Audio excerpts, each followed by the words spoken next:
સાહેબ 35મી જન્મ જયંતિ નિમિત્તે આપણે સૌ અહીંયા એકઠા થયા છીએ.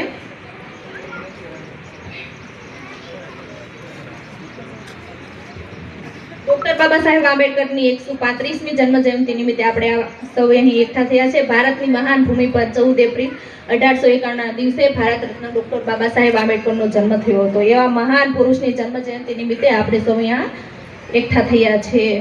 ડોક્ટર બાબા સાહેબ આંબેડકરે મુખ્ય ઉદ્દેશ આપ્યો છે કે આર્થિક રીતે સ્વતંત્ર બનો અને શિક્ષિત થાઓ. તેમણે આ ઉદ્દેશ ખાસ કરીને મહિલાઓને આપ્યો છે. શિક્ષણ એ જ કલ્યાણ છે. ડોક્ટર બાબા સાહેબ માનતા હતા કે સ્ત્રી જ્યાં સુધી પોતાના પગ પર નથી ત્યાં સુધી તે ખરા અર્થમાં સ્વતંત્ર નથી. એટલે જ તો આજે દેશની સ્ત્રી નાનકડા સિલાઈ મશીનથી લઈને પ્લેન સુધીની સફરમાં પુરુષોની સમાન બની છે.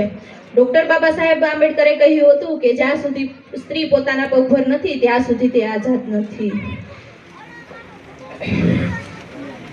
પણ આ બધું ત્યારે શક્ય બન્યું છે કે જ્યારે ડોક્ટર બાબા સાહેબ આંબેડકરે સ્ત્રીઓને પુરુષની સમાન હક આપ્યો છે. ભારતના સંવિધાન અનુચ્છેદ 14 અને 15માં ડોક્ટર બાબા સાહેબ આંબેડકરે સ્ત્રીઓને પુરુષની સમાનતાનો હક આપ્યો છે. શિક્ષણ એ જ કલ્યાણ છે. મને સાંભળવા બદલ આભાર. ખૂબ ખૂબ આભાર. 1 મિનિટ ઉભા રહેજો બેન. આપણે કવર આપો તો ભાઈ તિરાક એક કવર ગ્રુપ તરફથી આપવામાં આવે છે ભેટમાં. તાળીઓના ગડગડાટથી વધાવો.